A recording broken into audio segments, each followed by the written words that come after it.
20 साल बाद भारत करेगा कॉमनवेल्थ गेम्स की मेजबानी। गुजरात के अहमदाबाद में 2030 में जुटेंगे 72 देशों के खिलाड़ी। मोदी कैबिनेट की मंजूरी के बाद होस्टिंग के लिए ऑक्शन पर मोहर।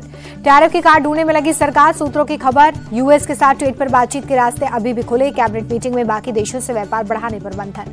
भारत पर अमेरिका का 25% अतिरिक्त टैरिफ आज से लागू। ट्रंप सरकार भारत से वसूलेगी 50% टैरिफ। भारत पर 25% ज्यादा टैरिफ लगाने पर अमेरिकी राष्ट्रपति ने कहा कि रूसी तेल की खरीद को रोकना है मकसद। टैरिफ के चलते भारत के लगभग 5.5 लाख करोड़ रुपए के एक्सपोर्ट पर दिखेगा असर। अमेरिका में भारतीय कपड़े और ज्वेलरीज की डिमांड हो सकती है कम। अमेरिका के 50% टैरिफ को लेकर मोहन भागवत का बड़ा बयान। का स्वदेशी के लिए पहल जरूरी, प्रेशर में नहीं होना चाहिए इंटरनेशनल ट्रेड। संघ प्रमुख मोहन भागवत का बयान। कहा कि संघ जितना विरोध किसी संगठन का नहीं हुआ, बावजूद इसके स्वयं सेवकों के मन में समाज के प्रति प्रेम। छोटे व्यापारियों को सशक्त करने के लिए लगी मोदी सरकार। प्रधानमंत्री स्वनिधि योजना 2030 तक बढ़ाई। 1.5 करोड़ स्ट्रीट वेंडर्स को मिलेगा लोन। फिनलैंड के राष्ट्रपति से पीएम मोदी ने की बातचीत। दोनों देशों के बीच आपसी सहयोग बढ़ाने पर जोर।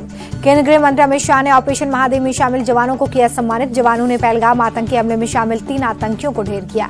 अमित शाह बोले, ऑपरेशन सिंदूर से लोगों में संतुष्टि थी, परंतु ऑपरेशन महादेव ने उस संतुष्टि को आत्मविश्वास में बदला।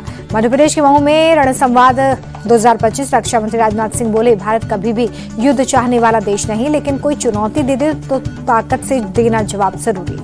भारत यूएस टैरिफ वॉर के बीच में अमेरिकी कंपनी जीई के साथ डील साइन करेगा। भारत $1 बिलियन की डील होगी।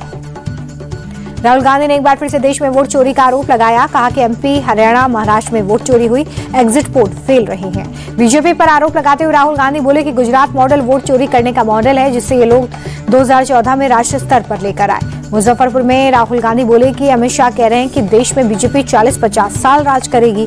ये बात उन्हें कैसे पता? उन्हें वोट चोरी करके ये बात पता है। रेवंत रेड्डी के बाद स्टालिन के बिहार आने पर बीजेपी हमलावर। डिप्टी सीएम सम्राट चौधरी बोले, बिहारियों को अपशब्द कहने वालों को बुलाना बिहार का अपमान। केरल के तिरुवनंतपुरम में यूथ कांग्रेस का प्रोटेस्ट। सीएम आवास के घेराव की कोशिश में लगी भीड़ पर पुलिस ने किया लाठीचार्ज।